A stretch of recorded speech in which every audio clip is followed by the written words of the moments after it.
Lindsay Clancy trial update. In 911 call, husband screams, she killed the kids. That's the headline from the New York Times, and today we're walking through the latest developments in a case that has gripped Massachusetts and reignited a national conversation about postpartum mental illness and the law. On Wednesday, a Plymouth courtroom fell silent as prosecutors played a harrowing 911 recording from the night of January 2023. Patrick Clancy, the father, had just returned home from running errands, picking up takeout and a pediatric laxative when he discovered his wife, Lindsay, had slashed her wrists and throat and jumped from a second-floor window. He told the dispatcher he needed to check on the children, then went down to the basement. What followed was more than 30 seconds of raw screams and sobbing as he found their 3 kids, 5-year-old Cora, 3-year-old Dawson, and 8-month-old Callan, face down on the floor with exercise bands tied around their necks. "No, no, no, my God," he cried, before finally answering the operator's desperate questions. "She killed the kids."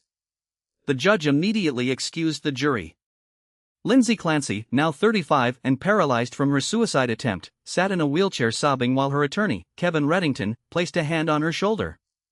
She has pleaded not guilty to 3 counts of first-degree murder and faces life without parole if convicted.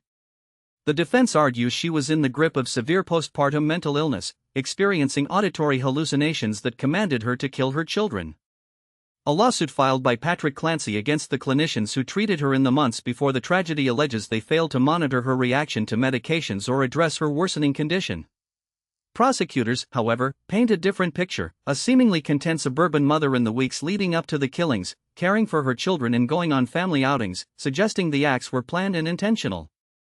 Patrick Clancy testified for a second day, describing the ordinary errands that briefly took him away that night.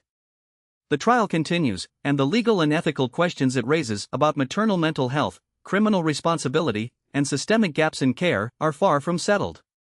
We'll keep following this story. Thanks for listening.